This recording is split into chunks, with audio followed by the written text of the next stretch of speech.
இன்னைக்கு இனிப்பு சுயா எப்படி செய்யலாம்னு பார்க்கலாம். அதுக்கு தேவையான பொருட்கள் என்னன்னு பார்க்கலாமா? இன்னும் கார சுயா போட்டிருக்கோம். இப்போ இனிப்பு சுயா இது. இப்போ வந்து 1 கிளாஸ் கடலைப்பருப்பு, இதில் 1.25 கிளாஸ் வெல்லம், அதுக்கப்புறம் 2 டீஸ்பூன் மைதா, 6 to 8 ஏலக்காய், அதுக்கப்புறம் பொரிக்கிறதுக்கு எண்ணெய், இட்லி மாவு வந்து அதே மாதிரி ஒரு 6 கரண்டி. இப்போ எப்படி செய்யலான்னு பார்க்கலாம்.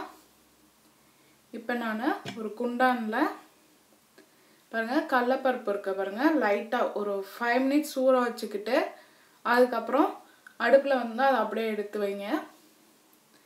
பாருங்கள் இந்த மாதிரி முக்கா பதத்தில் வெந்தோடனே எடுத்துருங்க. குக்கரில் அந்த மாதிரிலாம் போட்டிங்கன்னா குழஞ்சிரும்.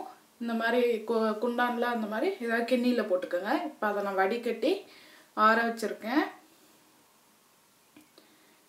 இதுக்கிடையில நீங்கள் மிக்சியில் இந்த வெல்லம் நுணுக்கி வச்சுருக்க வெல்லம், ஏலக்காய், அதுக்கப்புறம் லைட்டாக உப்பு, ஏன்னா இந்த பருப்புலேயும் நம்ம உப்பு போடலாம், லைட்டாக அது கொஞ்சம் உப்பு, அதுக்கப்புறம் இந்த பருப்பை போட்டுக்கலாம். அதில் பருப்பை போட்டு ஒரே ஒரு ஓட்டு ஓட்டிக்கலாம். ஒரு ஓட்டிலே நல்லா இதாகிடும்.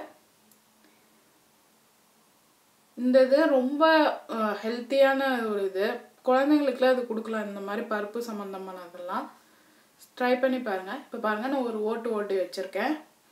இப்போ இதை வந்து உருண்டை ஒட்டி வச்சுக்கலாம். 1/2 கிளாஸ் டம்ளருக்கு இப்போ 10 வரும். ஒரு வேளை நீங்கள் வீட்டில் அதிக ஆள் இருந்தால் இன்னும் கொஞ்சம் வந்து அதிகமாக பண்ணலாம்.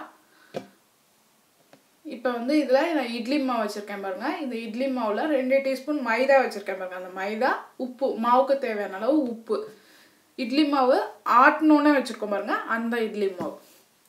இப்போ வந்து அந்த உருண்டையை அதில் போட்டு முக்கி எடுத்து அப்படியே எண்ணெயில் போட்டுக்கலாம். இதுக்கிடையில் எண்ணெயை நீங்கள் காய வச்சுக்கோங்க. பாருங்கள் எண்ணெயை காய வச்சுருக்கேன்.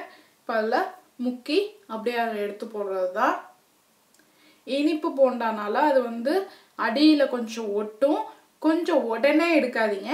கொஞ்சம் ஒரு போட்டு ஒரு 2 நிமிஷத்துக்கு அப்புறம் எடுத்து விட்டிங்கன்னா அது வந்துடும். பாருங்கள் இப்போ வந்து இனிப்பு போண்டை நல்லா வெந்துவிட்டு வருது. இப்போ திருப்பி விடலாம். அதை